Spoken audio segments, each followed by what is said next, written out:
I'm Sarah Bedford at the Washington Examiner, and I'm here with politics editor Jim Antle to talk about the second Republican primary debate of 2024. Welcome to our Facebook Good to Live. Be here. Yes. What were your first impressions? You know, obviously, I'm not sure that anyone really had a breakout moment tonight. What are your top takeaways? Who won that debate, if anyone? If you just look at the closed captioning, then the top candidate clearly was this unheard of one called crosstalk. Everybody talking over each other, I think, was the big sort of defining moment of the debate in a way. Rough It was to watch. a cacophony of voices with some people saying some good things, but nobody really standing out. And I think that is maybe a little symbolic of what the field looks like without former President Donald Trump. And then also the fact that they are all sort of pleading with Trump to sort of come join them as sort of their campaigns derive, particularly if you're Chris Christie, but even some of the candidates who are not putatively running as sort of defining themselves versus Trump, they all seem to see their campaigns as sort of dependent on getting to have a big moment against Trump, and he's denying them that moment. That's right. I mean, with no clear winner on the stage, it seems like Donald Trump is kind of the big winner of the night, right? He was mentioned quite frequently. Some of the so-called front runners, I mean, they're like 30 points behind, but the front runners among that group, Vivek Ramaswamy most notably, didn't even really repudiate anything that he stands for all that forcefully. I mean, he got a boost in a lot of ways from the airtime that he got while he was on that stage, a lot of praise for his record. I mean, for Donald Trump, it seems to sort of validate the strategy of skipping the debate, right? He looks like he's above the fray. He doesn't even need to be down there shouting over people while Dana Perino protests. You know, it's just, he doesn't need to, for him, it sort of reinforces his status as a runaway front runner. And where was he? Where he was in Michigan, a state that Republicans need to win if they're going to win the 2024 presidential election. So it already looked like he's moved on, gone to the general election. President Joe Biden seems to be in the same mold. His speech the day after the debate is essentially going to be an attack on Donald Trump. So we've gone beyond sort of going after Florida Governor Ron DeSantis' record in that state, and we're now focusing on the rematch. So I think anytime you're ahead, anything that doesn't fundamentally change the trajectory of the race benefits you, and I think that was true tonight. Let's talk about Florida Governor Ron DeSantis. You know, he entered this race. There was a lot of hopes and dreams pinned on him from Republican donors, at least, that he could be the one to sort of dislodge Trump from the top of the party. That hasn't happened, and in fact, he's just sort of steadily declined. He's really needed something to switch up the momentum. And that's not what we saw in the first debate, and I don't think that's what we saw tonight. Do you? No, I mean, I thought when he had time, he was better. I thought his answers were better. And he smiled once. He smiled once. When someone was screaming at Nikki Haley, just had a big grin on his face. It just brought the joy out in him. But, you know, I thought going after Trump on abortion after his recent abortion remarks ahead of the Iowa caucuses was a wise move. But it appears to be strategic, or maybe it's just his personality. DeSantis, when not being directly asked questions, he did pop in and out a couple of times spontaneously, but he largely fades into the background when he's not being directly questioned. And he seems content to allow that to happen.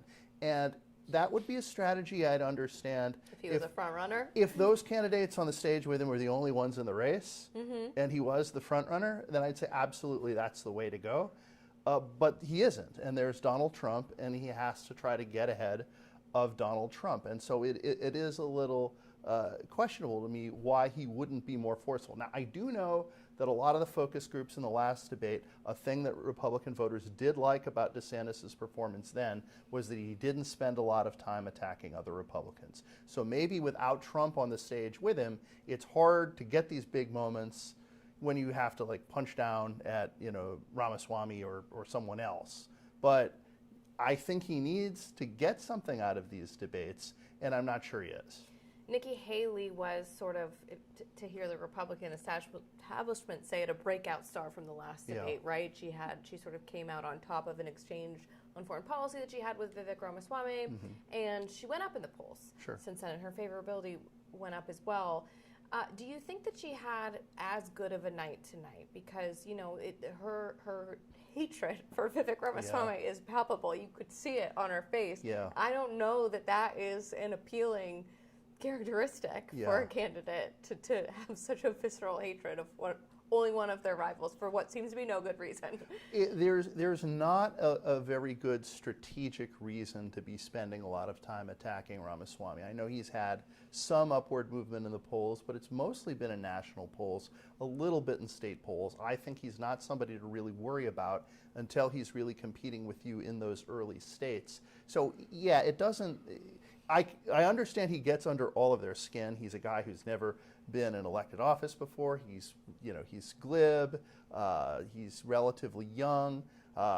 He's the new kid on the block, and Haley is not the only one who clearly has a visceral dislike of the man, right? But that isn't really what this race is about.